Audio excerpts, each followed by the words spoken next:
Bien, parfait. On me fait signe que tout le monde est entré. Je vous remercie déjà à toutes et tous d'être ici après un long dimanche de votation, un premier week-end d'automne, qui plus est pluvieux, et tout ça en plus pour parler de droit. Donc vous êtes des heureux élus en même temps que des personnes extrêmement valeureuses. J'en profite pour remercier toute l'équipe de la Fondation Jan Michalski du soutien et de l'organisation impeccable de ces 2 journées. Je remercie aussi chaleureusement toutes les personnes que je connais dans la salle et des personnes que je connais moins, mais qui me font l'extrême honneur dans tous les cas d'être ici. Et je remercie notamment, parmi toutes ces personnes, Vincent Baudrier que je vois, ou que je voyais en tout cas, et aussi Vera Michalski qui est parmi nous. Un grand merci à la Fondation et un grand merci aussi à toute l'équipe du Shenju Lab. Alors, je fais une petite déclaration d'intérêt, je le fais parce que mieux vaut, parce qu'autrement vous allez me dire, mais d'où parles-tu, qui es-tu pour parler de ces questions-là? Je suis juriste, d'un point de vue disciplinaire, je fais de la philosophie du droit, oui ça existe, et je m'intéresse à la problématique du loup à l'intérieur de mon travail de recherche, qui est un travail de recherche plutôt plus large sur la question « Quelle est la place des animaux dans le droit ?» Et la question lupine est une question particulièrement intéressante pour s'interroger à ce sujet. Je fais partie, qui plus est, du Shenju Lab. Donc ça fait plusieurs casquettes, mais je préfère aussi le dire parce que, pas tant pour une déclaration d'intérêt que pour le fait que travailler dans un cadre qui permet de mettre aussi au contact d'animaux, forcément, quand on réfléchit théoriquement sur les animaux, c'est inestimable. Et ça apporte forcément quelque chose, ça apporte souvent beaucoup plus de questions que de réponses, mais néanmoins, ça permet de rendre les choses aussi beaucoup plus concrètes. Et l'aspect concret, c'est souvent ce qui manque quand on s'interroge déjà en droit, quand on fait ce qu'on appelle de la théorie juridique, et qui plus est lorsqu'on s'interroge sur les animaux, sans contact avec les animaux, c'est toujours un peu évanescent. Alors, j'ai la lourde tâche, en plus de clore ces 2 magnifiques journées, précédées en plus d'une très belle soirée qui a été donc la soirée d'ouverture avec la conférence de Jean-Marc Landry. Il y a plein de choses qui ont été dites lors de ces 2 journées qui vont aussi jalonner un peu ma présentation. Je vais revenir par exemple sur la notion d'Umwelt et voir ce que cette notion d'Umwelt, de monde propre, j'y reviendrai pour ceux qui n'étaient pas là pendant ces journées, fait en droit. Et comment est-ce qu'elle résonne dans un domaine qui est totalement autre. Mais avant de débuter, parce qu'on est en droit, je voulais faire quelque chose rapidement, parce que je suis assistant à l'Université de Lausanne, et il m'arrive de devoir faire ça aussi pour des étudiants en droit. Mais pas ça, je vous rassure, je ne veux pas vous faire un cours de droit. Mais une grande question, c'est quoi le rôle et la fonction du droit? Parce que je pense que si on ne se pose pas cette question au préalable, en gros, ma présentation, elle n'aura strictement aucun intérêt. Voilà, c'est vite vu. Alors, je vais essayer, en 2 points très brefs, de vous faire comprendre quel est certainement l'enjeu du droit, et ensuite d'essayer de se couler à l'intérieur de cette définition pour essayer de savoir, mais qu'est-ce que ça fait de s'interroger sur le loup, sur le vivant sauvage, à l'intérieur de ce rôle et de cette fonction du droit. Première chose, la loi, le droit, ça ne s'applique pas qu'aux convaincus. Ça s'applique à tout le monde. Et puisque ça s'applique à tout le monde, ça a vertu à instituer un réel commun. Je m'explique. On fait tous face dans notre vie de tous les jours à des actes que les juristes ils ont plein de terminologie pour tout. C'est notre grand truc, on a des terminologies pour à peu près chaque chose. Mais pour être simple, il y a des choses très très concrètes qu'on fait dans la vie. Vous allez vers quelqu'un, vous lui prenez quelque chose des mains et vous partez. Dans la nature, ce que les théoriciens politiques ont appelé la nature, vous avez simplement opéré un rapt, un vol, et ce que vous aurez effectué à ce moment-là dépend du simple fait que vous avez, oui ou non, la plus grande force physique pour simplement arracher la chose des mains et partir très vite. Le droit, là-dessus, par-dessus ça, il met un petit manteau de signification. Et si je vous le dis rapidement, les coutures de ce manteau, on peut le dire de cette façon, quelqu'un arrive, se passe un échange réciproque de volonté. Dans le cadre de cet échange réciproque de volonté, un contrat tacite est passé, tendant au transfert de la chose mobilière donc qui se transporte d'un endroit à un autre. Et dès le moment où vous avez transféré dans la main de quelqu'un d'autre cette chose, eh bien en fait il y a un transfert de propriété. Ça c'est la couture du manteau. Et ça permet simplement de dire qu'en fait, vous avez fait un achat. Mais ça fonctionne comme une sorte de fluidifiant social. Ça institue pour nous notre rapport au monde. On est en face de cet acte qui est matériellement et simplement le fait d'arracher quelque chose entre les mains de quelqu'un, sauf qu'on a mis entre deux, on a intercalé une quantité énorme de significations culturelles, ce qui pour nous a institué un certain rapport au monde. Puis pour nous, je dis, voilà, là on est en Occident avec une certaine définition, par exemple, de cet acte juridique. Ça peut vous paraître bête, mais par exemple, vous prenez l'ascenseur. Vous prenez l'ascenseur pour un juriste, que vous montiez ou que vous descendiez, vous formez une société simple. Par le simple fait qu'à un moment T, vous avez un but commun qui est de monter ou de descendre. On a institué un réel de cette façon-là. Il y a plein de théories, notamment une théorie d'anthropologie juridique, qui pourrait, je pense, résumer, qui serait d'accord qu'on résume les choses ainsi, c'est que le droit habille le monde cru d'institutions cuites. On a mâché, on a remâché, et en apposant ce manteau sur le réel, eh bien, on a créé ce que l'historien du droit et aussi psychanalyste Pierre Legendre appelle un habitat institutionnel. Et cette notion, je pense qu'elle est extrêmement importante, elle est particulièrement importante maintenant qu'on va parler ensemble d'habitat et d'habitat non humain. Notre habitat à nous, il est un habitat institutionnel, jalonné de ces institutions qui forment notre définition du vivre commun.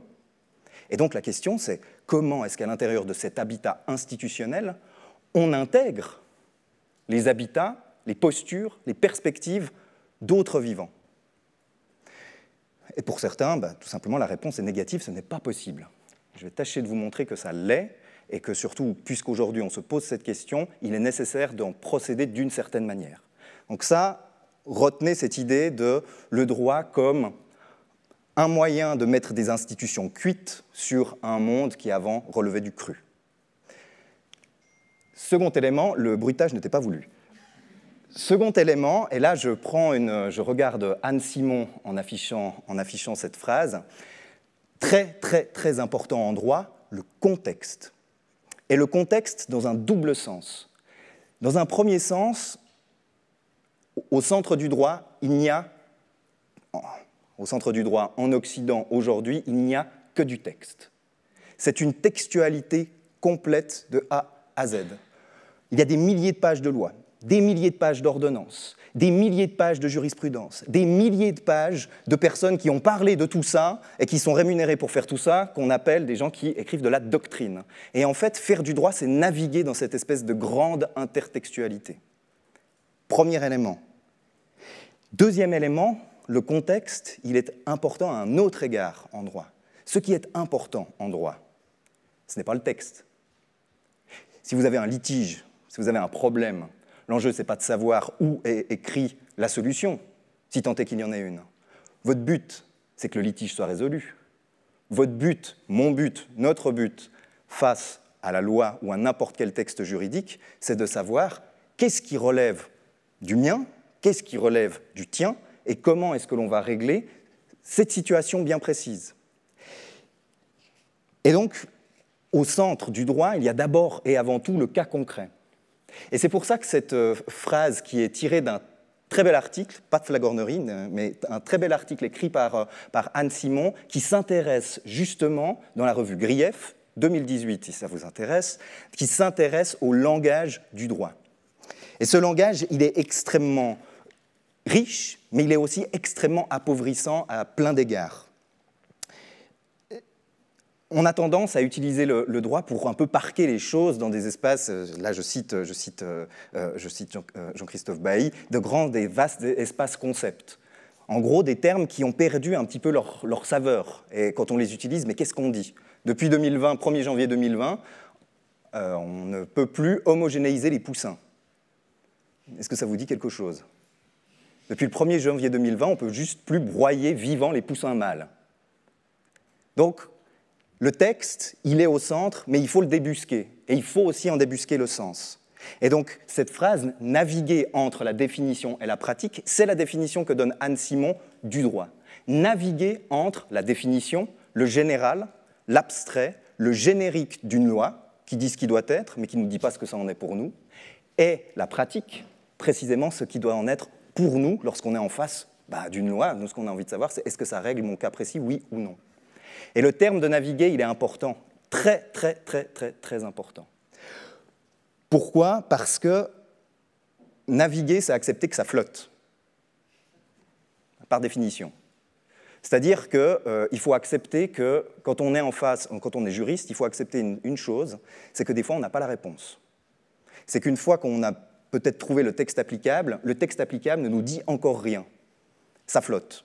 Il faut l'interpréter et il faut pouvoir comprendre comment est-ce que ça va bien pouvoir s'appliquer dans un cas précis.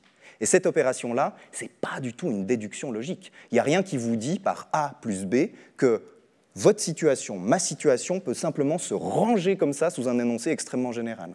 Rien ne vous le dit. Il faut un opérateur entre deux qui fait ce transfert. Donc ça flotte. Mais en même temps, naviguer, ça vous dit une deuxième chose. Ça vous dit qu'il y a aussi un cap. La loi ne dit pas tout, mais elle ne dit pas rien. Donc ça, vous allez me dire, oh là là, mon Dieu, ça va être comme ça pendant tout le long. Non. Non, mais simplement ce sont des préalables hyper importants, excusez-moi de ce vocabulaire-là, mais tout simplement pour comprendre, mais c'est quoi l'enjeu? Parce que des fois, on regarde le droit puis on se dit, mais on va pouvoir tout régler. Ou alors, le droit ne peut décidément rien faire parce que c'est juste une pure technique. Ce n'est ni l'un ni l'autre. Le droit est un outil, mais c'est un outil qui est d'une part puissant et aussi extrêmement limité à bien des égards. Prenez par exemple un concept comme la dignité de l'animal, qui existe en droit suisse depuis plusieurs années. Certains vous disent, ouais, ça ne veut rien dire. Ça ne veut pas dire grand-chose, c'est vrai. Mais ça ne veut pas rien dire non plus. Et tout l'enjeu de l'application du droit, c'est de justement trouver quel est le sens dans un contexte précis. Énorme parenthèse de début, maintenant on peut commencer. Voilà le parcours que je vous propose de faire pour essayer de comprendre, ça va être quoi l'enjeu maintenant. Le loup, le droit. Donc d'abord, on va juste en passer, et j'essaierai d'être le plus rapide et concis possible, pour essayer de comprendre dans le temps un peu long, de où on vient en matière de droit de l'environnement. Et dans quoi est-ce que s'inscrit aujourd'hui la volonté de protéger le loup? C'est du droit de l'environnement au droit des habitats. Puis ensuite, là aussi, j'essaierai de ne pas être trop disserte, puis peut-être qu'on reviendra avec des questions là-dessus. C'est le droit, qu'est-ce qu'il nous dit du loup maintenant? Puis, j'essaierai de me diriger petit à petit vers une proposition d'amélioration de la situation, sous ce titre qui peut paraître un petit peu abscon, le droit interprété par le loup. Et puis finalement, je répondrai à la question que je me suis moi-même posée, c'est-à-dire vers une géopolitique des Umwelten, point d'interrogation.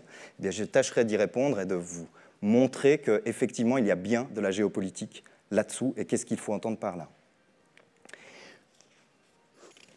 Donc, pour cette question, je vais me limiter à 3 constats très généraux. Et on pourra revenir aussi sur discussion si certains de ces points n'ont ou pas été clairs ou si vous voulez qu'on creuse un peu ensemble.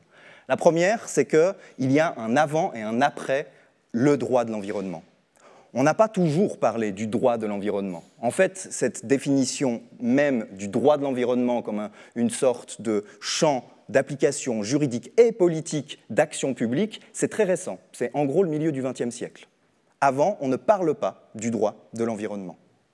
Précédemment, là, je m'arrête plutôt à cheval entre le 18 et le 19e siècle. Si on remonte plus loin, on peut raffiner un petit peu les choses. Mais au détour du 18-19e siècle, on parle avant tout, lorsqu'on dit protection de la nature, ce que j'ai résumé là en disant protection de la nature emblème.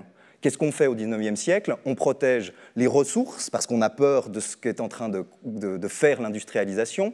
Et généralement, dans l'ordre, on protège d'abord le bois, on protège l'eau. Mais on protège aussi autre chose.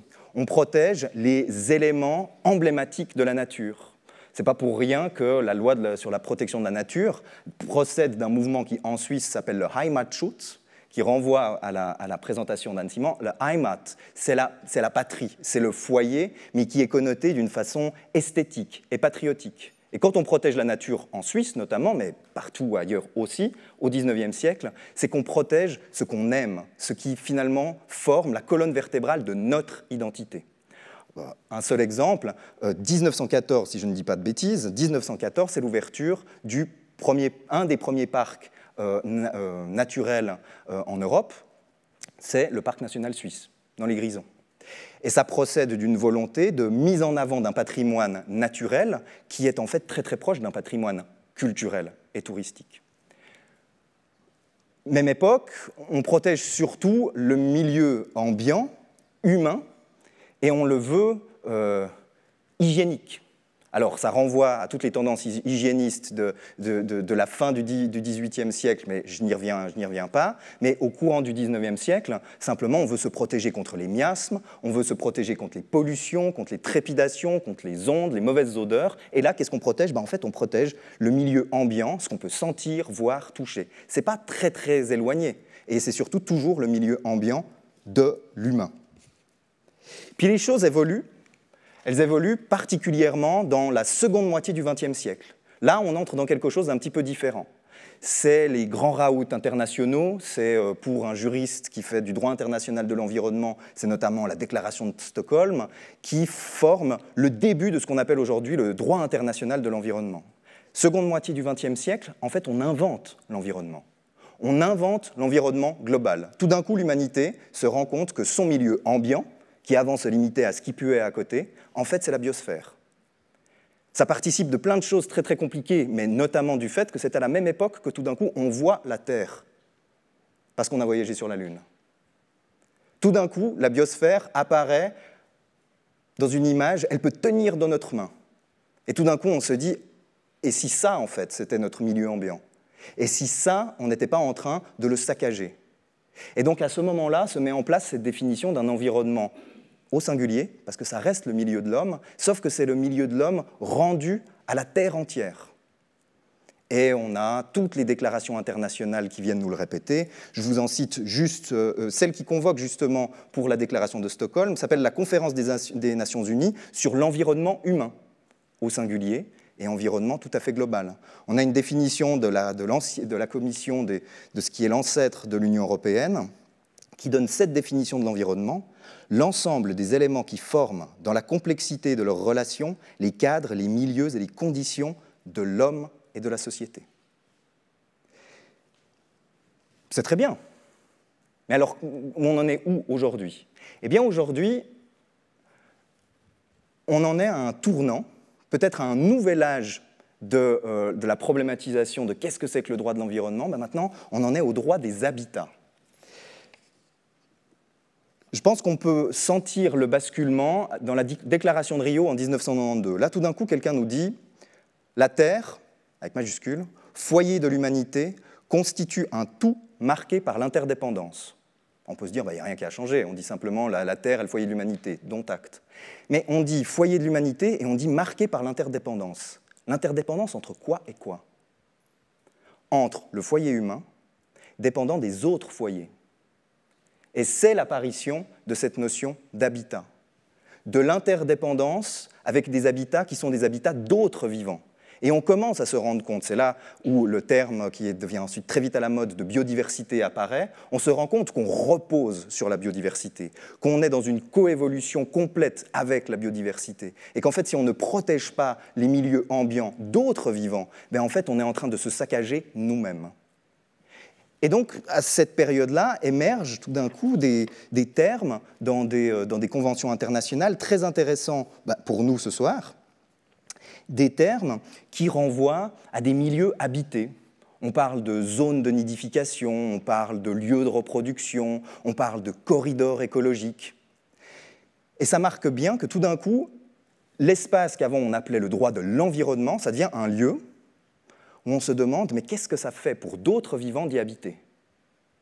Comment est-ce que ça fait pour un vivant de devoir se déplacer d'un habitat à un autre?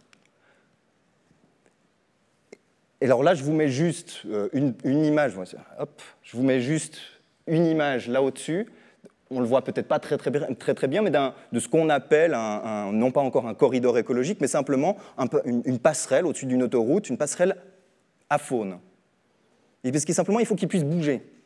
Et ça, c'est notamment des choses qui se mettent en place à partir de cette nouvelle définition de l'environnement comme étant un droit des habitats.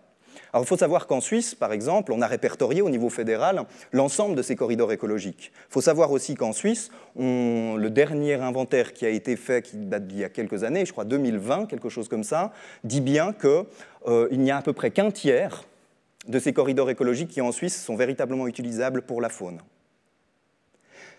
Chose terrible, parce que, je vous ai dit, on est en coévolution, mais ça veut aussi dire que, vu que nous sommes en coévolution, que nous sommes en train de changer notre milieu qui dépend de leur milieu, et que nous sommes en train de le changer sous l'angle du réchauffement climatique, ces corridors écologiques, bientôt, vont devenir des corridors humanitaires.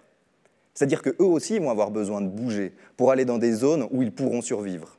Donc ce qu'on est en train de faire, c'est aussi de prévoir leur possibilité de pouvoir fuir quand nous, finalement, on aura suffisamment saccagé ce qu'on avait à saccager. Ici, je vous mets juste, parce qu'on en a beaucoup parlé, c'est les couvertures de ces livres, de ce biologiste germano-balte qu'on appelle Jacob von Uexküll. On en a beaucoup parlé durant ces 2 journées. Ce qui est très important, je pense, ici, à soulever, c'est que il n'y a que 2 versions, 2 traductions qui ont eu lieu de ces textes, qui sont des textes pourtant fondamentaux, qui ont structuré l'entier de la pensée écologique, philosophique, éthologique vis-à-vis de l'animalité. De Heidegger en passant par Derrida, en passant par Deleuze en philosophie, Canguilhem, on en a parlé, qui est aussi un historien des sciences, surtout historien de la biologie, toutes ces personnes ont parlé de cette notion d'Umwelt, de monde vécu, de qu'est-ce que ça fait que pour un vivant de vivre un monde qui est à soi, qui est perçu par ses propres moyens biologiques, et comment est-ce qu'il perçoit le monde. Et le monde qu'il perçoit est toujours le sien. Aucun vivant ne perçoit le monde comme étant le monde totalement objectif. Et c'est ce qu'a mis en lumière ce biologiste germano-balte. Je souligne juste quelque chose. Le titre en allemand de ce livre, celui-ci s'appelle « Streifzüge durch Umwelten von Tieren und Menschen », balade dans les mondes animaux et les mondes humains, ein Bilderbuch unsichtbarer Welten, un livre d'images pour des mondes invisibles. Et là, je me tourne vers Jean-Marc. Il y a déjà cette sensation que, pour pouvoir rendre visible, rendre perceptible ce qui ne l'est pas pour nous, parce que ce n'est pas notre Umwelt, notre monde vécu, eh bien, il faut faire ce travail. Et ce travail, il a justement été fait par un biologiste qui a ensuite créé ce qui, aujourd'hui, est une branche qu'on appelle la biosémiotique. C'est-à-dire, il ne faut pas simplement décrire quelles sont les capacités de perception d'un être vivant, il faut réussir à dire, mais comment est-ce qu'il l'interprète? Et il faut une théorie de l'interprétation du vivant pour pouvoir s'en rendre compte. Et c'est ce qu'a initié Jacob von Uexküll en 1934 avec ce livre qui est en fait un livre, je dis ça pour les francophones, c'est un peu embêtant, mais c'est presque un livre pour enfants. On a traduit le seul livre grand public de Jacob von Uexküll et tous ses ouvrages, entre guillemets, sérieux, n'ont presque pas été traduits en français. Et pourtant, tout le monde en parle, hein, de Deleuze, Derrida, etc. Donc on espère qu'il lisait l'allemand. Bon, voilà où on en est. Et cette catégorie de l'Umwelt, eh bien, elle va être centrale dans ce que je vais essayer de vous expliquer dans la suite de cette présentation. Le loup. Le loup et le droit. Alors on revient de loin quand même avec le loup en matière juridique. On retrouve déjà au VIe siècle avant Jésus-Christ, chez le législateur historique d'Athènes, des lois qui stipulent des primes à la destruction des loups. VIe siècle avant Jésus-Christ. Et ici, vous avez un extrait, donc ici c'est le parchemin d'origine, ici, et ici vous avez donc ce capitulaire écrit de la main de Charlemagne qui nous dit quoi? Que les intendants nous fassent connaître en tout temps combien chacun aura capturé de loups et qu'ils nous fassent présenter les peaux. Au mois de mai, qu'ils procèdent à la recherche et à la capture des louveteaux, tant au moyen de poudre empoisonnée, de pièges, qu'à l'aide de fosses ou de chiens. Les capitulaires de Charlemagne sont un document extrêmement intéressant. Parce qu'en fait, c'est plutôt de la politique agricole domestique, puisque ça s'adresse à ses intendants. À l'intérieur de ces capitulaires, on retrouve presque une première politique agricole. On a une liste de plantes, qui sont les plantes que Charlemagne, dans son royaume, préférerait avoir. Ça, messieurs et mesdames, mes braves sujets, j'aimerais les retrouver dans mon assiette. Ça, mesdames et messieurs, mes braves sujets, ce sont des métiers agricoles qui sont des métiers d'avenir. S'il vous plaît, exercez-les. Ça, mesdames et messieurs, mes chers sujets, ce sont des bestioles que j'aimerais qu'on détruise. Détruisez-les. Et c'est ce qu'on voit ici.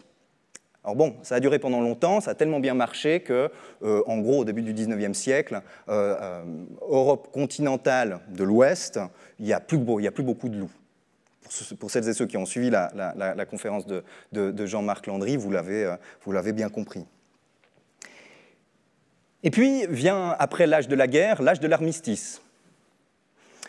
L'armistice, je vous en fais un petit résumé ici. Ce sont les textes ou les recommandations qui, au niveau de l'Europe continentale, sont d'importance pour pouvoir protéger le loup. Alors, je ne vais pas tout vous passer par le menu, parce qu'autrement ça va commencer à ressembler à un cours de droit, mais vous voyez cette espèce de lourd millefeuille, qui est le millefeuille qu'on doit réussir à mettre en musique sur le terrain, et c'est le rôle de ce qu'on appelle les plans. Donc le plan loup au niveau du Conseil de l'Europe ici, et, bon j'arrive pas, voilà, le plan loup au niveau suisse ici, qui sont censés mettre en musique cette espèce de lourd millefeuille de normes. Pour le faire très court, les premiers textes, quand je mets UICN, donc, qui répertorie aussi les espèces qui sont en danger, là ce sont des recommandations. Ça nous dit simplement que le loup est sur liste rouge, donc des espèces en danger, mais dans la liste rouge, c'est par contre une des espèces qui pose le moins de problèmes pour l'instant, sauf en Europe, où là, il y a des indicateurs qui disent, et qui sont relevés par l'UICN, attention, le loup, ça reste extrêmement fragile. CITES, c'est pour le commerce des espèces, enfin commerce des espèces, commerce des individus, parce qu'autrement vous me direz comment on échange des espèces transfrontières, pas possible, mais c'est comme ça, c'est son nom, hein, donc j'y peux rien. Là, on nous dit simplement, c'est une espèce qui, si elle n'était pas, dont le commerce n'était pas régulé, ça poserait problème. Donc ces recommandations-là, elles ne nous disent pas grand-chose. Les vraies clés, c'est notamment la Convention de Berne, et c'est surtout à partir de celle-ci que s'installe une protection du loup, qui est dans l'annexe 2, sous-entendant une protection stricte. L'Union européenne a adhéré à la Convention de Berne et a émis la directive Habitat, qui l'a transcrit au niveau de l'Union européenne. On a une convention tripartite entre la France, l'Italie et la Suisse qui prend en compte le fait que les loups, étonnamment, ne respectent pas les frontières, donc il faut réussir à coopérer. De discussions avec Jean-Marc, j'ai appris, parce qu'il n'y a pas beaucoup de rapports qui nous disent si ça fonctionne. Jean-Marc me l'a dit, ça ne fonctionne pas. Niveau national, on a donc là aussi un étagement avec la Constitution qui en parle. C'est assez spécifique, pas seulement en Suisse, mais on protège les espèces dans la loi sur la chasse. On dit dans la loi sur la chasse quelles sont les espèces à protéger. Ça dit aussi quelque chose de notre manière de considérer les animaux en droit. Mais c'est hérité, tout ça. On l'a hérité, ça ne transcrit pas forcément une grande volonté du législateur. C'est comme ça, il faut changer une loi, on change celle qu'on a. L'ordonnance et puis le plan loup. Pas trop m'attarder là-dessus, juste pour dire, allez, disons deux choses. La première, c'est par rapport à la Convention de Berne. Pourquoi est-ce qu'on a autant de problèmes en Suisse et aussi en France. C'est que le loup est apparu, tu me corriges si je dis des bêtises, en 1995. Suisse. Merci. 1995, retour du loup en Suisse. La Convention de Berne a été ratifiée par la Suisse en 1981. Et il y a un petit truc en droit international, vous pourrez briller dans les cocktails si vous sortez avec des juristes, désolé pour vous si c'est le cas, mais enfin, toujours est-il, ça peut être possible. Si vous voulez briller, vous pouvez dire « Ah, mais je connais le mécanisme des réserves en droit international ». Le mécanisme des réserves, c'est très simple. Ça dit simplement, quand on conclut un contrat, de dire « Ah, mais alors attends, je conclus, mais sur ce point, ça je veux pas ». Et il y a une base légale, c'est l'article 22 dans la Convention de Berne, qui permettait aux États qui avaient du loup sur leur territoire de dire « Ah non, je ne veux pas que ce soit une espèce strictement protégée. Je ne veux pas qu'il soit dans l'annexe 2, je veux qu'il soit dans l'annexe 3. » Alors il y a plein de pays qui ont dit « Oh là là, non, non, moi je ne veux pas me faire avoir, moi je le mets dans l'annexe 3. » Mais la Suisse et la France n'avaient pas encore de loup à ce moment-là, donc eux ils se sont dit « Oh bah ça ne mange pas de pain. » Hein, voilà, hop, annexe 2. Et depuis lors, la France et la Suisse essayent perpétuellement de faire sortir le loup de l'annexe 2. Et ils se prennent à chaque fois des volets du côté du Conseil de l'Europe, qui leur dit « Bah non, vous avez signé. » C'est comme ça. Bon, donc ça ne marche pas. Par contre, ce qu'on essaie de faire, c'est au niveau national. Au niveau national, on a modifié de nombreuses fois la loi sur la chasse, on a modifié de très nombreuses fois l'ordonnance. Puis en fait, ce qu'on essaie de faire, c'est d'utiliser au maximum la marge de manœuvre qui découle des textes auxquels on a adhéré sur le plan international. Donc dès qu'on a une notion qui dit, par exemple, danger grave, on dit oh, danger grave, ça couvre tout, quoi. Pour être sûr que ça couvre quand même bien toutes les situations qu'on veut. Je tiens juste à dire qu'ici, il n'y a aucun jugement de valeur. Là, c'est uniquement sur le plan juridique. C'est ce qu'on essaie de faire. Et donc, vous n'êtes peut-être pas sans savoir que nous avons voté le 27 septembre 2020 sur une modification de la loi sur la chasse. La modification étant donc soumise au référendum, le référendum a été accepté, sous-entendant que la loi sur la chasse n'a pas été modifiée. On est en 2020. Depuis lors, en fait, on est passé par l'ordonnance pour changer les choses. Et aujourd'hui, ce qui est en train de se passer aux chambres fédérales, c'est de vouloir transférer les mécanismes qui ont commencé à être modifiés dans l'ordonnance, de leur donner une assise plus sûre dans la loi sur la chasse. Alors, on y reviendra peut-être, ça pose plein de problèmes parce que techniquement, on a voté. Mais le Parlement va de l'avant, et il va tellement de l'avant que nous sommes à la session d'automne. L'objet, qui était une initiative parlementaire, est en discussion à la session d'automne, c'est-à-dire jeudi prochain. Donc, il y a de l'actualité du côté du loup. Le mécanisme, je termine là-dessus, le mécanisme général, c'est le loup est protégé, strictement protégé, mais pas de façon absolue. Très juridique, hein. Strictement protégé, mais pas de façon absolue, ça veut dire qu'on peut envisager des dérogations. Mais des dérogations. Des dérogations, ça veut dire qu'il y a un système général, c'est ce système général qui fait foi. Et on peut, dans certaines circonstances, s'il y a vraiment des conditions qui le légitiment, passer à un système dérogatoire. Le tir d'un loup est, normalement, dans la systématique légale, un système dérogatoire. Ce que les juristes appellent, par exemple, une ultima ratio. Oh, c'est beau le latin, simplement pour dire c'est la dernière chose que l'on peut envisager. Une fois qu'on a fait toutes les autres possibilités, eh bien, on en passe par le tir. Ça, c'est la systématique. Mais c'est précisément ce qui est en cours de changement, vu que ce qui va être présenté au Conseil des États la semaine prochaine, c'est la possibilité d'en passer par des tirs préventifs. Donc, on n'attend pas qu'il y ait eu des dommages, on tire avant. Voilà, c'est une décision politique.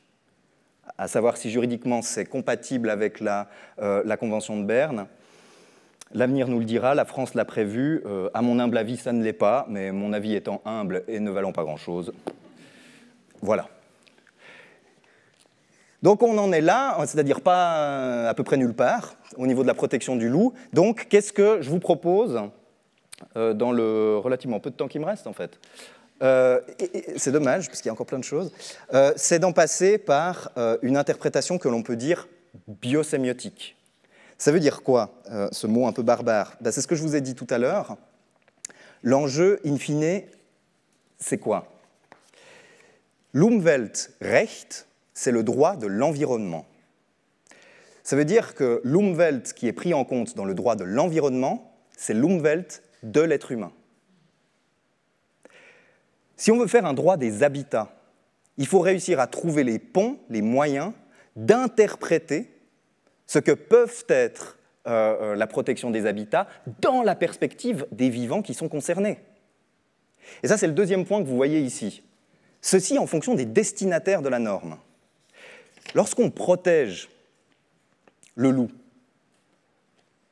le destinataire de la norme, c'est le loup. Lorsqu'on met des barrières ou qu'on met en place des systèmes de protection et qu'une loi nous y contraint, le destinataire, c'est le loup. C'est-à-dire qu'il faut qu'il respecte cette barrière ou qu'il faut qu'il respecte cette mesure qui doit normalement dessiner les contours d'une cohabitation. Et le bénéficiaire, c'est l'être humain, ce sont les animaux de rente. Mais juridiquement parlant, il n'y a pas beaucoup d'autres endroits où on ne se pose pas la question de comment le destinataire perçoit la norme qui est émise pour lui. Alors que quand on traite du loup et très souvent des animaux, on s'en fout. On dit ça doit être, j'ai mis une barrière, ça doit marcher. Mais si ça ne marche pas, on pourra multiplier les textes. Si le destinataire de la norme n'est pas pris en compte au moment où on édicte la norme et surtout au moment où on l'applique, 20 mots. Et donc cette perspective biosémiotique, c'est simplement de se demander, et ça rejoint en fait beaucoup de choses qui nous ont été dites par Jean-Marc Landry, c'est de prendre en compte ce que lui appelle le facteur loup. C'est-à-dire que si on en fait une règle générale que de dire il faut mettre des barrières, très bien, mais si on a un loup qui ne saute pas, super. Si on a un loup qui saute, moins bien. Et si on ne prend pas ça en compte au moment soit de l'édiction d'une norme, soit de son application, en fait, on est simplement en train de produire des normes pour faire plaisir, non pas à leurs destinataires, mais aux humains. Mais donc on produit du droit inapplicable. Et donc il faut nous interroger sur cet enjeu. Et encore une fois, il n'y a pas du tout de jugement à cet égard. Le but, in fine, est simplement de créer du droit efficace. Comme je vous l'ai dit dans le tout début, dans cette longue parenthèse, le droit, finalement, c'est le lieu, par excellence, qui permet de faire le passage du général au particulier. Donc, c'est-à-dire de faire le passage du général générique, l'espèce, au particulier, le cas individuel et concret. Ce loup. On ne fait pas des lois pour les loups. On s'en fiche de savoir que statistiquement, les loups sautent ou ne sautent pas. Quand on applique, il faut savoir si ceux à qui on est en train de dire « il faut que ça marche ici, dans le marché rue », on veut savoir si ça fonctionne pour eux, ceux qui sont là, qui sont les destinataires. Mais ça, on ne le fait pas encore, parce qu'on repose sur une réflexion qui est d'abord faite au niveau de l'espèce, le cas le plus fréquent.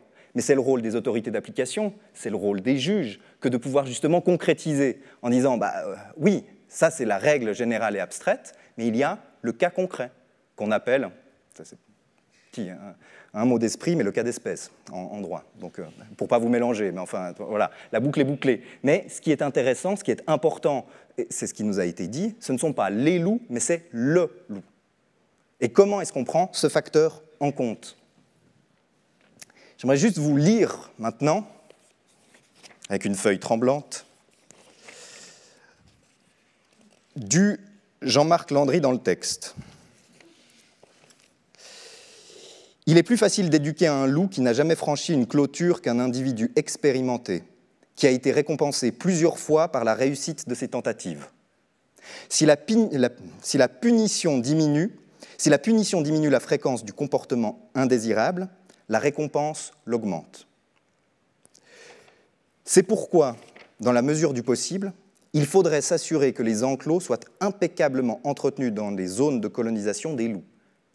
C'est-à-dire au début, quand les choses, d'un point de vue éthologique, peuvent encore véritablement changer.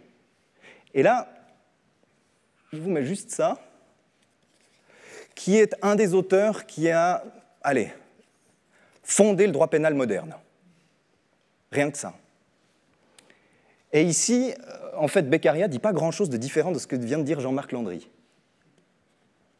Ce qui compte dans les crimes et les punitions, un des moyens les plus sûrs de réprimer les délits, ce n'est pas la rigueur des châtiments, mais leur caractère infaillible. Ce que dit Beccaria ici, c'est presque du conditionnement opérant, mais appliqué aux humains. En fait, c'est de transférer des réflexions qui sont aujourd'hui des réflexions qu'on appelle de criminologie, des éléments qu'on appelle, je vous laisse si vous voulez la lire en entier, moi c'est surtout la première partie qui m'intéressait, mais des éléments qu'on appelle de prévention générale et spéciale. Quand on réprime un crime ou un délit, ce qu'on veut, c'est que ça ait un effet préventif. C'est tout le débat qu'il y a eu sur la peine de mort. Ce qu'on appelle la prévention spéciale, c'est éviter que l'individu qu'on punit récidive. La prévention spéciale, la meilleure, c'est de tuer. Parce que là, on est sûr que la personne ne refera rien, elle n'existe plus. Il y a d'autres peines qui existent et qui permettent précisément de faire en sorte, on l'espère, que cette personne ne recommettra plus un crime. Et de manière générale, la prévention sous-entend prendre en compte le fait que la peine infligée à l'un vaudra pour l'ensemble d'une société. Et donc, en vous disant criminologie lupine, c'est juste d'appliquer ces principes, qui sont des principes presque de base, lorsqu'on réfléchit à des peines, à des châtiments en droit, à les appliquer aussi en matière de criminologie lupine. Il faut que ça ait un effet préventif, et c'est justement les travaux qui commencent à être menés par Jean-Marc Landry, mais comment est-ce qu'ils apprennent ? Est-ce que cet apprentissage social, il se fait lorsqu'un loup se fait tirer dans le derrière alors qu'il s'approchait d'un troupeau? Parce que là, ça a un effet préventif général sur l'ensemble d'une population donnée. Mais simplement le fait de tuer simplement un loup, qui plus est de le faire en dehors de la meute, est-ce que ça a un effet de prévention générale? Non. Et d'ailleurs, petite parenthèse, l'ordonnance, si je ne me trompe pas, depuis 2021, a intégré juste un alinéa qui nous dit « Lorsqu'on tire un loup, c'est mieux de le faire à proximité d'autres loups. Et lorsqu'on le tire ou qu'on essaie de le tirer, c'est bien de le faire à proximité des habitations. » On se dit pourquoi on ne va pas attendre qu'il s'approche, si vraiment on a très peur. Mais rien que cette phrase indique que le législateur a déjà pris en compte ça. On tire quand ça pose problème. Et on tire aussi de sorte à ce que ça puisse avoir un effet de prévention générale, peut-être, si ce n'est qu'un tir d'effarouchement et pas un tir létal. Donc cette perspective, elle existe déjà, mais sauf qu'il faut la mettre vraiment en musique. Ici, vous avez par exemple un extrait de l'annexe 5 du plan loup suisse. On commence à mettre ça en place. On commence à se dire, voilà, c'est quoi le comportement d'un loup? Qu'est-ce qui doit déterminer une réaction légale? Alors là, je vous ai mis qu'un extrait, mais là, c'est les comportements inoffensifs. Face à un comportement inoffensif, qu'est-ce qu'on fait? On informe la population, on se calme, on garde la tête froide et on avance. Si ça se répète, on surveille mieux. Et il y a toute une gradation comme ça qui est déjà intégrée au plan loup, qui nécessite normalement de beaucoup mieux comprendre le facteur loup. Mais c'est qu'une première étape. L'étape d'après, c'est ça. C'est de pouvoir réussir à dire, en fonction de différents paramètres, en face de quel type de loup on est. Parce qu'il y a des loups qui sont cons. Il y a des loups qui sont timides. Il y a des loups qui ont même peur, on l'a vu sur des images, il y a des loups qui ont peur d'une carcasse. Donc ça veut dire qu'on ne peut pas, d'un point de vue légal, s'occuper de ces individus-là, ça n'aurait pas forcément de sens. Donc il faut prendre en compte, ce qu'en criminologie on appelle le côté criminogène. Quel loup est plus criminogène qu'un autre? Et ce n'est qu'en passant par cette manière de cibler les choses qu'en fait, cette idée d'une répartition sur un même territoire, d'une cohabitation des usages de la terre, sur un territoire comme celui-ci, le marché rue, devient possible. En dehors, on produit juste des lois pour le plaisir d'en produire entre humains, mais ça ne concerne pas le loup, et en tout cas pas les loups auxquels on fait vraiment face. Bon, j'avance parce que je prends toujours trop de temps, mais vous me direz, t'es quand même bien gentil parce que tu ne fais que nous parler des loups. Il n'y a pas que des loups dans cette histoire. C'est vrai. Et c'est bien pour ça que dans le titre de cette présentation, je parlais de géopolitique de ces Umwelten, de ces mondes vécus. Jacob von Uexküll, dans un de ses textes, qui s'appelle « Théorie de la signification », dépasse un peu la définition purement biologique de l'Umwelt. Et il en fait un concept applicable aussi au monde de signification sociale. Ça veut dire qu'il y a des Umwelts différents, même chez les humains. C'est-à-dire que l'Umwelt d'un chasseur n'est pas le même que l'Umwelt d'un citadin. Alors si on suit la définition purement biologique, ça reviendrait à dire pourquoi le chasseur il n'a pas 2 pieds, 2 jambes, 2 bras, il perçoit le monde de la même manière que le citadin. En allant plus loin, en prenant en compte ce que je vous ai dit au début sur l'idée que nous vivons dans un habitat institutionnel où on met beaucoup de choses entre nous et la réalité, il y a tout cet espace du cru au cuit. Et l'espace du cru au cuit pour, disons, un citadin et quelqu'un qui habite aux côtés des loups, ce n'est pas la même chose. La définition de la géopolitique, j'en ai trouvé une, la géopolitique est l'étude multiscalaire des conflits entre acteurs. Dimanche soir, multiscalaire, catastrophe. J'ai hésité, mais ça veut simplement dire prise en compte des différentes échelles. Mais différentes échelles, c'est très large. C'est des différentes échelles géographiques, des différentes échelles en termes de rapport. Qu'est-ce qui structure la manière que l'on a de rencontrer un territoire? Et ça, il faut le prendre en compte ab initio, au début, pour pouvoir penser, résoudre d'un point de vue légal la question du loup, parce que si on ne prend pas acte que la manière de vivre, de parcourir, d'écrire, de lire un espace comme le marché-rue n'est pas le même pour quelqu'un qui habite en ville ou quelqu'un qui habite dans le marché-rue, eh bien, on ne va nulle part. Donc cette géopolitique des Umwelten, elle doit être le point de départ de toute régulation. Parce que vous savez quel est le fléau pour les alpagistes aujourd'hui, à côté de la sécheresse et du loup? C'est les vététistes. Et ce n'est pas pour rien qu'on a mis en place aussi des signalisations, des indications pour dire « Eh oh, vous qui n'avez pas le même rapport à ce territoire que nous, qui n'y voyez pas la même chose. » Enfin, je veux dire, c'est aucunement une attaque, hein. Moi j'habite à Lausanne, mais c'est-à-dire que quand on va dans un espace ouvert comme le marché-rue, on voit des petits murs en pierre sèche, on te dit « Oh, qu'est-ce que c'est beau !» On marche, on gambade et tout, on se dit « C'est superbe !» Puis tout d'un coup, on oublie de refermer derrière nous le clédar lorsqu'on passe, puis en fait, on apprend plus tard que le clédar, ça permettait de garder un troupeau qui se mélange avec l'autre, et puis qu'ensuite, un alpagiste devra prendre la moitié de sa journée pour pouvoir trier les bêtes, parce qu'en fait, elles se sont mélangées avec le troupeau du voisin. Mais nous, dans notre Umwelt, on débarque là et on ne voit pas ça. Ça n'a pas ce sens pour nous. Mais si donc on ne prend pas ça en compte au début, eh bien les discussions politiques que l'on va avoir et in fine qui vont déboucher sur des lois en matière de loup, eh bien on n'y arrivera pas. Cette géopolitique des Umwelten, elle signifie une chose, c'est que très souvent les conflits vis-à-vis de la faune sauvage sont avant tout des conflits entre humains. Et qu'il faut d'abord prendre en compte les dissensions entre ces humains qui ont des rapports au monde totalement différents pour pouvoir les régler. Il y a des recherches très intéressantes qui sont menées maintenant dans les pays nordiques, de sciences sociales, quant au rapport au loup et au rapport au loup totalement différentiel entre justement quelqu'un qui habite en ville et quelqu'un qui habite à la campagne.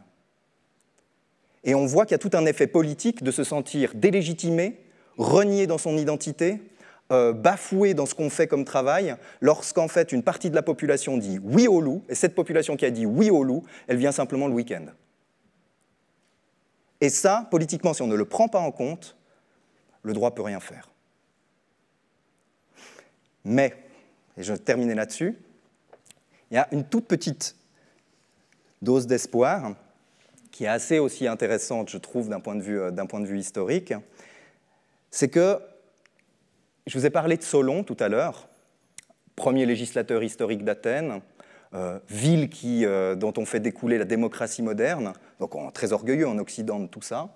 Eh bien, dans ce qui semble être un poème, et ici c'est rapporté par Aristote, ce législateur historique se compare à un loup. Alors que dans des lois autres, il disait je vous paye quand vous me ramenez une peau. Hein. Mais ici, il se compare à un loup. Et il se compare à un loup dans une situation bien particulière, c'est au moment où il a donné justement ces lois historiques à Athènes, où il dit « Je n'aurais pas pu le faire si je n'avais pas, comme un loup, fait tête à tous les chiens qui représentent les factions. ceux qui veulent plutôt d'un côté, ceux qui veulent plutôt de l'autre. Il dit simplement qu'en tant que législateur, pour pouvoir donner des lois justes, il faut réussir à essayer de le faire au-dessus de la mêlée, ou en tout cas en restant juste. Et ce juste, quelque part, eh bien, c'est cette voie du milieu qui a été prônée par Jean-Marc et par tant d'autres, mais c'est certainement celle-ci qui peut nous amener, d'un point de vue juridique, à quelque chose de concret en matière lupine. Je vous remercie de votre attention.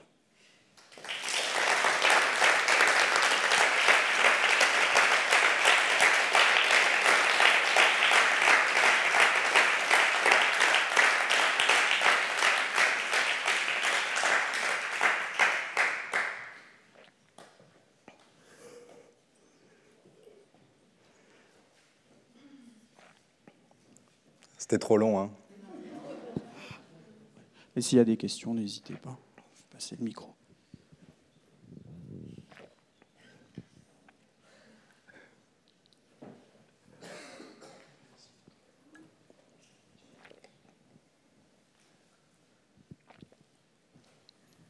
Du coup, moi, j'aurais juste une question.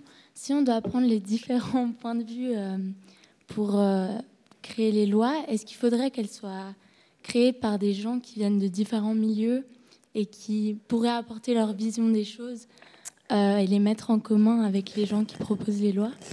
Alors, c'est une question extrêmement importante et extrêmement intéressante qui, normalement, est réglée en Suisse par ce qu'on appelle les procédures de consultation. J'essaie de ne pas me déshabiller pendant que je te réponds. Qui est très importante parce que les procédures de consultation, normalement, permettent, dans le processus législatif en Suisse, d'en passer justement par la prise en compte de tous les milieux intéressés. Parce que c'est in fine totalement illusoire d'imaginer que, par exemple, au Parlement, il faudrait que tout le monde soit représenté. Ça dépasserait totalement l'idée d'une représentation que de se dire il faut que chacun de chaque milieu soit représenté. Par contre, il y a des consultations qui sont faites.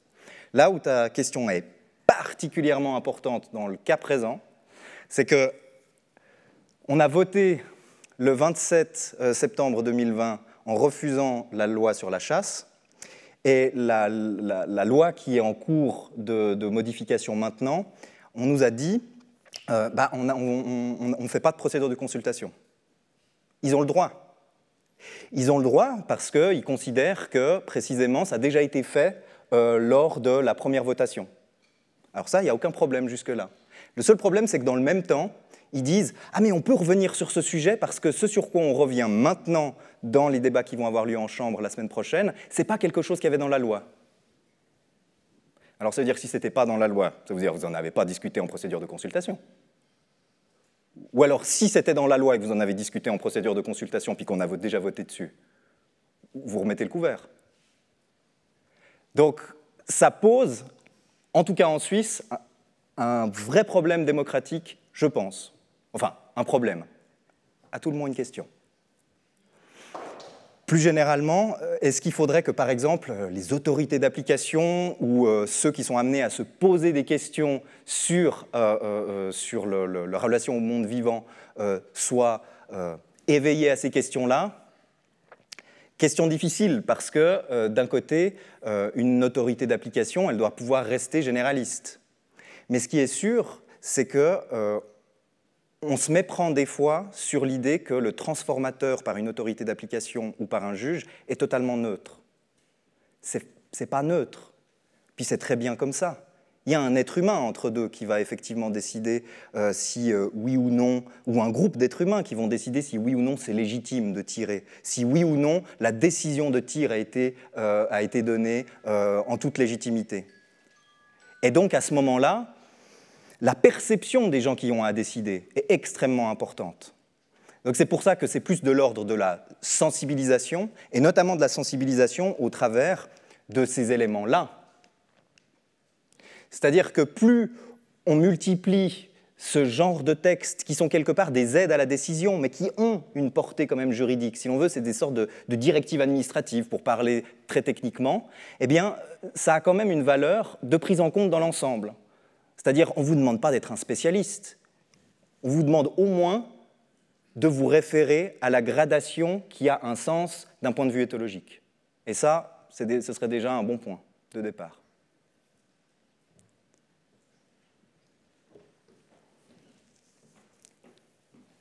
J'ai répondu?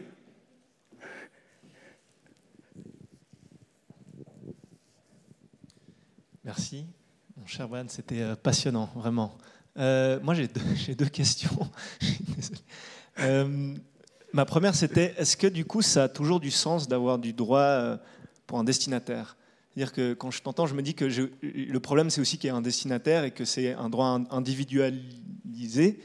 Et est-ce qu'il n'y aurait pas un intérêt, notamment parce que le loup impacte la vie d'une certaine population, d'autres non humains aussi.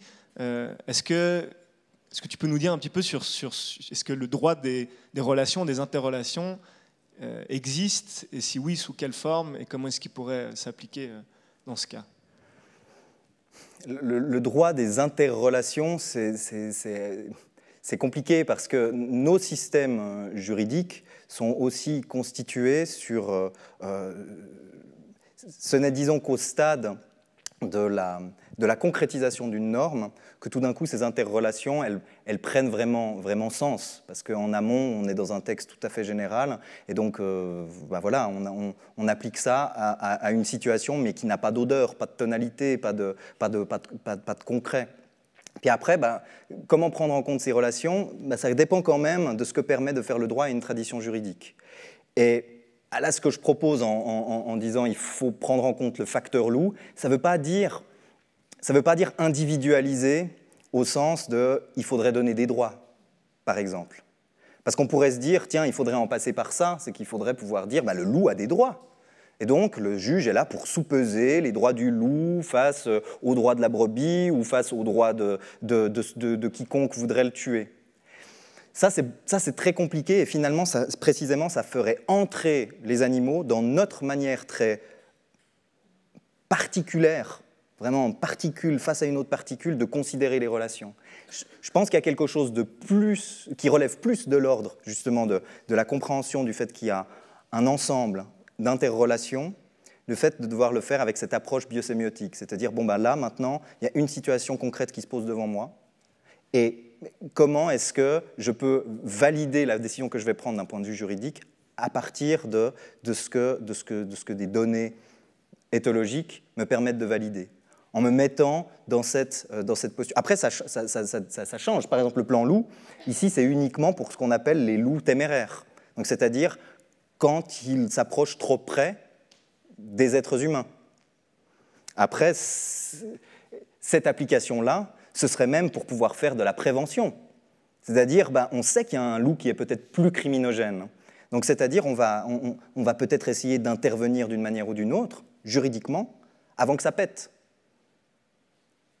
Et là, on préserve l'idée que ces relations, elles ont un sens. Parce que précisément, on ne va pas dire, ça va péter, donc on t'enlève. Tout de suite. Il faut essayer de maintenir cette gradation, je pense. Mon autre question était liée au fait que dans la meute du Marché-Rue est transfrontalière, pour le coup, et que la législation n'est pas la même dans l'État de Vaud que en France voisine, qui a, Jean-Marc, tu me dis si je dis des bêtises, mais en effet un principe de réciprocité qui voudrait dire que dès qu'il y a une bête qui est prédatée de bétail, il y a directement les louvetiers qui sont mobilisés, alors qu'ici on a une autorisation qui demande à la donc il y a deux législations pour un même groupe d'individus, et donc dépendant où se situe c'est normalement, d'un point de vue, si on fait vraiment de la sculpture sur nuage, et si on avait un droit parfait, on imagine que des conventions internationales qui précisément prennent en compte le fait que l'évolution d'une meute, elle ne s'arrête pas à une frontière, et puis que donc il faut prendre en compte une régionalisation biogéographique. Donc finalement, ici, c'est tout l'espace qui continue de l'autre côté jusqu'en France, et que les meutes, que celle du Rizou, il faut comprendre que son territoire, elle est à cheval entre deux Umwelt nationaux humains. Et là, il faudrait, et c'est la même chose pour des problématiques juridiques autres, il faudrait avoir des accords, des conventions sur des échanges d'informations qui permettent de fluidifier, parce que c'est de toute façon compliqué. On met deux autorités qui n'ont pas le même droit l'une à côté de l'autre, elles auront de toute façon de la peine à communiquer.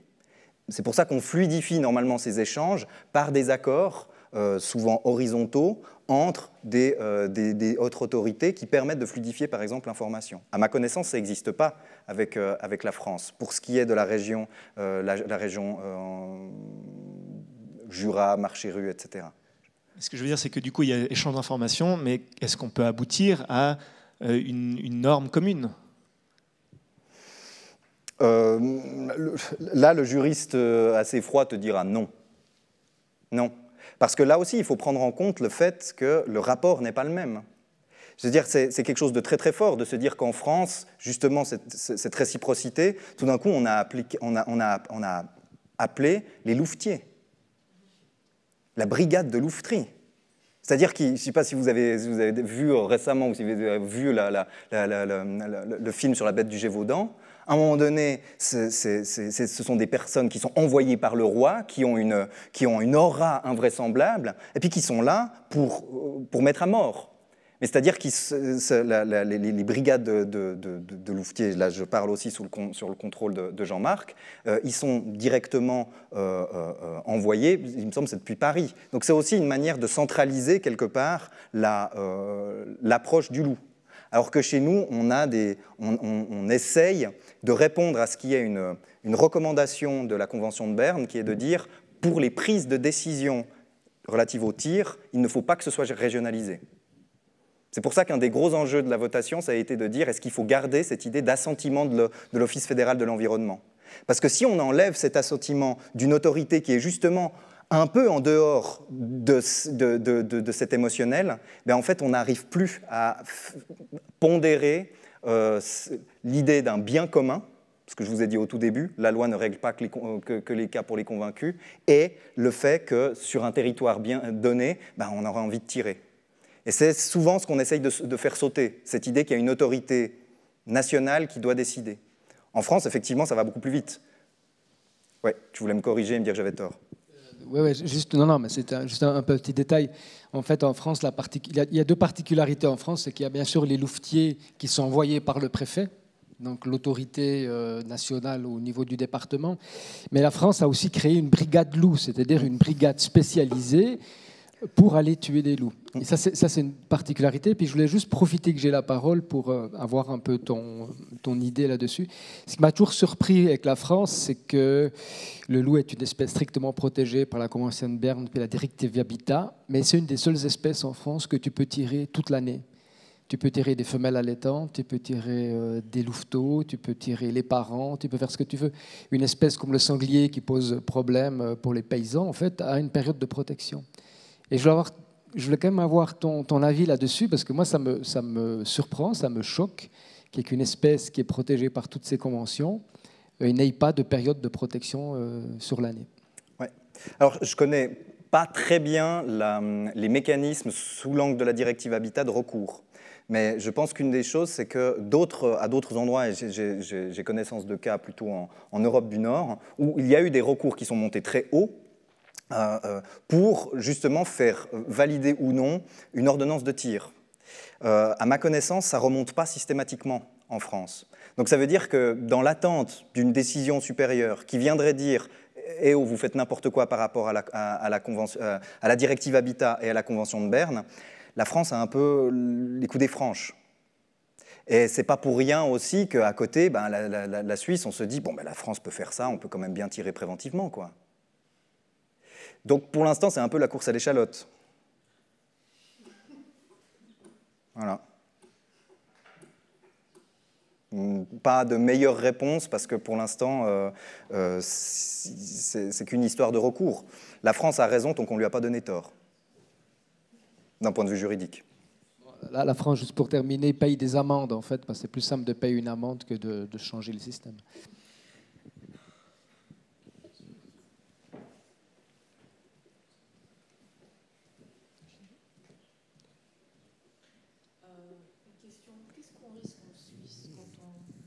Qu'est-ce qu'on risque en Suisse quand un loup est tiré alors que ce n'est pas autorisé, ou bien si quelqu'un empoisonne? Alors, il y a deux possibilités, soit une infraction sous l'angle de la loi sur la chasse, qui protège aussi le loup. Ici, de tête, c'est donc une peine pécuniaire ou jusqu'à 1 an d'emprisonnement. Ça, c'est dès lors qu'on a tiré une espèce qui ne pouvait pas l'être, qui était protégée. Après, c'est là où ça devient aussi intéressant, c'est que les loups sont aussi protégés sous l'angle de la loi sur la protection des animaux. Et donc, dans le cas où il y a braconnage avec un moyen particulier, par exemple le poison, si on se met à faire comme Charlemagne nous le demande, là, on entre dans des sévices qui sont contraires à la loi sur la protection des animaux. Et là, c'est l'article 26 de la loi sur la protection des animaux qui entre en ligne de compte. C'est aussi une peine pécuniaire, mais ça peut aller jusqu'à 3 ans d'emprisonnement. Donc, effectivement, les appels au braconnage, s'ils existent, et dans la presse cet été, vous avez peut-être suivi la saga loup de cet été, notamment dans le 24 heures, une personne qui travaillait pour le procureur cantonal a rappelé l'existence de ces deux infractions, puis ça fait partie de l'arsenal. Donc, c'est-à-dire que ça peut être potentiellement applicable. Dans les faits, en tant que juriste, tant que je ne les ai pas, je ne peux pas vous dire.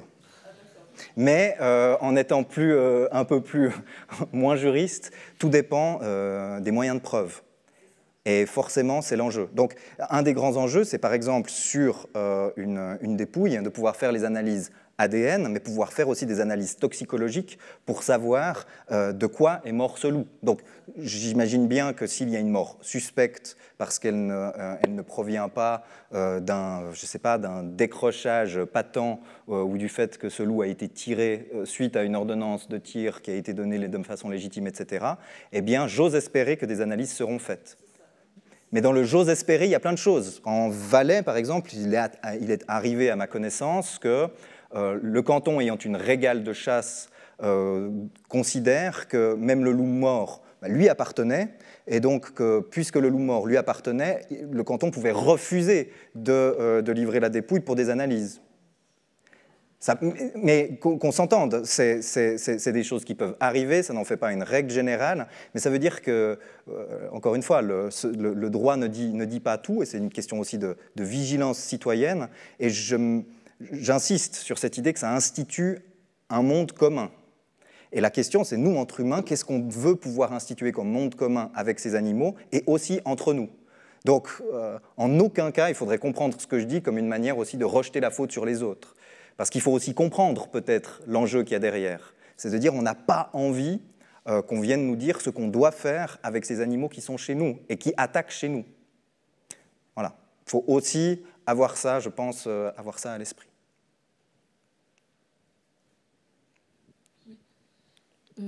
Merci beaucoup, Brian, pour tout ce que tu as dit. Et, tout à l'heure, je disais que l'une de mes bibles, quand je travaille en études de lettres, c'est le dictionnaire historique de la langue française. Mais en tant que philosophe, je dis toujours aussi à mes étudiants et mes étudiantes que quand on a un objet d'étude, on doit toujours aller regarder le droit qui nous dit à un instant T ce qu'une société, comment une société définit une femme, un enfant, même une vitesse. Enfin, et parfois, le droit ne définit pas un objet d'étude, ce qui est toujours super intéressant, de se dire qu'on peut travailler sur ce qui n'existe pas dans le droit, donc pour la société. Et j'ai beaucoup aimé ton expression là sur sculpter dans les nuages. Tu nous rappelles d'abord que par cette expression que le droit est toujours imparfait.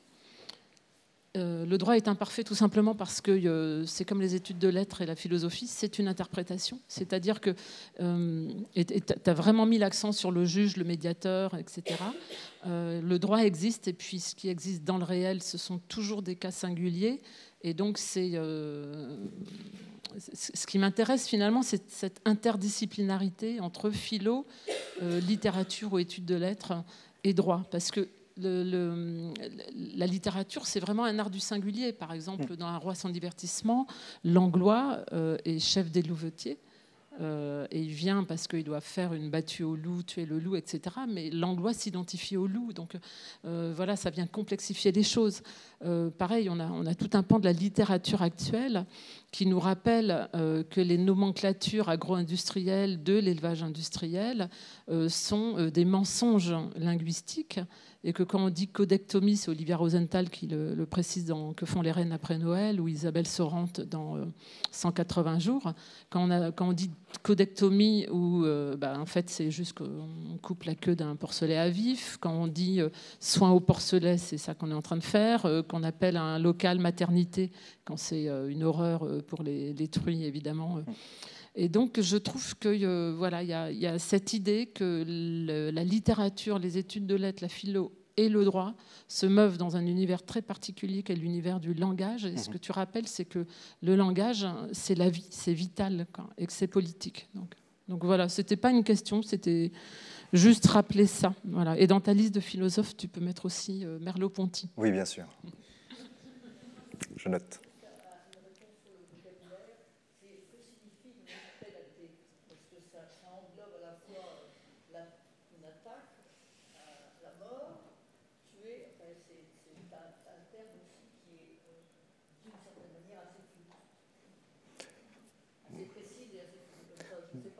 Bon, alors, d'un point de vue juridique, je ne pourrais pas vous dire s'il y a une définition tout à fait claire. Très souvent, ce qu'on fait dans les textes de loi, ce qui est assez agréable, c'est que...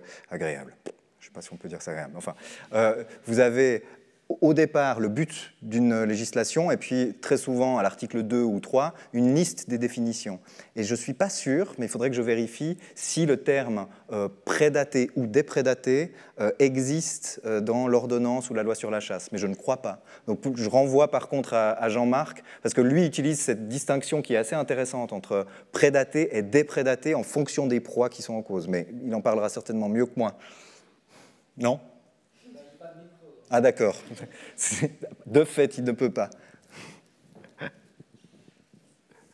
Oui, en fait, le mot prédaté, je crois que c'est un mot qu'on a utilisé, de prédateur, qu'on a inventé et qu'on utilise dans le travail éthologique qu'on fait sur les loups, tout simplement.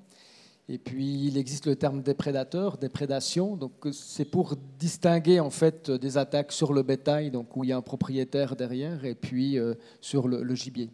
C'est simplement des terminologies qu'on utilise sur le terrain et que j'utilise dans mes conférences ou dans mes écrits. Mais il me semble que si on cherche sur Internet un animal qui a été prédaté, je ne sais pas si ça existe vraiment. Donc il faudrait vérifier. Voilà, c'est simplement des termes de terrain, en fait, qui moi, me paraissent vrais, en fait. Ou du dire a été attaqué, a été tué, prédaté, c'est l'acte du prédateur avec tout ce qui va avec.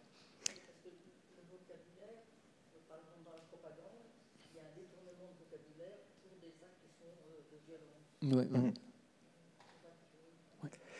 Mais pour faire suite à ça, il faudrait que je le vérifie parce que j'ai lu ça juste avant, mais dans le projet qui est en cours et qui donc va être discuté la semaine prochaine, donc c'est soit dans celui-ci, soit dans le précédent, il y a vraiment dans un des rapports la volonté de faire disparaître le terme de « tirer un loup ». Parce que, précisément, on se dit « tirer un loup », on comprend trop ce que ça veut dire. On va peut-être mettre « réguler » plutôt.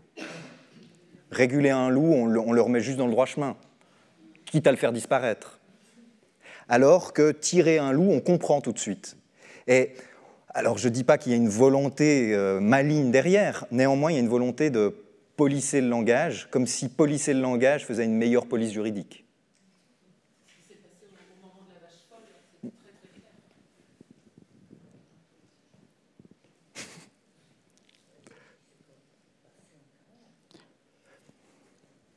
On peut reprendre une autre question et puis après... Moi, je me demandais juste, bon déjà, qu'est-ce que la course à l'échalote, mais ça, c'est une autre question. À quel point la convention... On fera un exercice. À quel point la convention de Berne est solide, en fait? Est-ce qu'elle peut être remise en question par une initiative populaire, par exemple, ou parlementaire, ou à quel point ça... Parce que j'ai l'impression que tout tient, en fait, à cette fameuse annexe 2.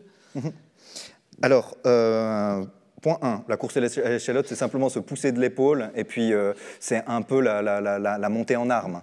Et c'est un petit peu ce que l'on constate. J'ai juste vérifié, aujourd'hui, ça s'est un peu calmé par exemple aux États-Unis, mais il y a une tendance quand même relativement générale à durcir, et souvent c'est lorsqu'il y a des problèmes politiques entre humains, on a tendance à durcir le cadre législatif à l'égard des loups. Et lorsqu'on a besoin aussi quand même d'un sujet politique pas trop cher, pas trop coûteux, à mettre en branle d'un point de vue politique, le loup, c'est assez pratique. Sous l'administration Trump, par exemple, il y avait la volonté de sortir le loup dans plusieurs États de la liste des espèces protégées. On se dit, bon, Trump est parti, mais par contre, l'administration Biden, démocrate, va revenir là-dessus.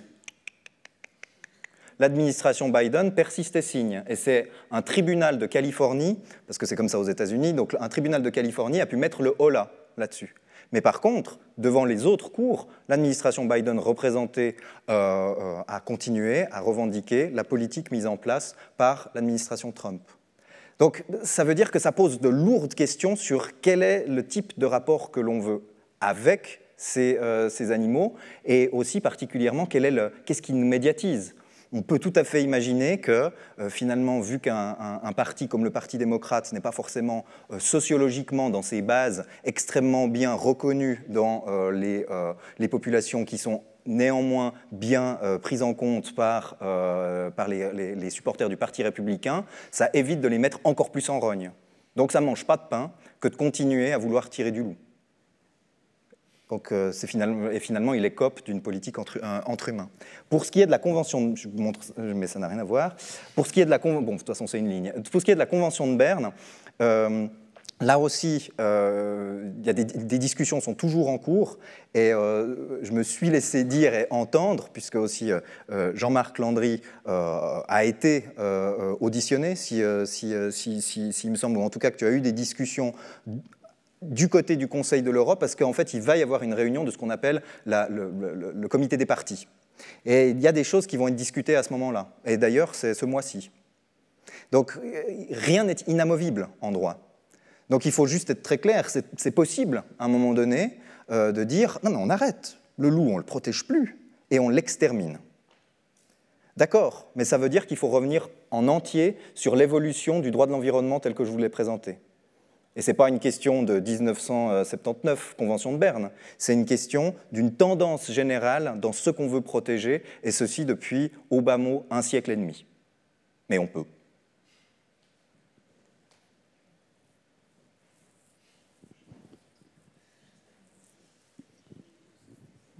Merci à vous tous. Vous êtes tous...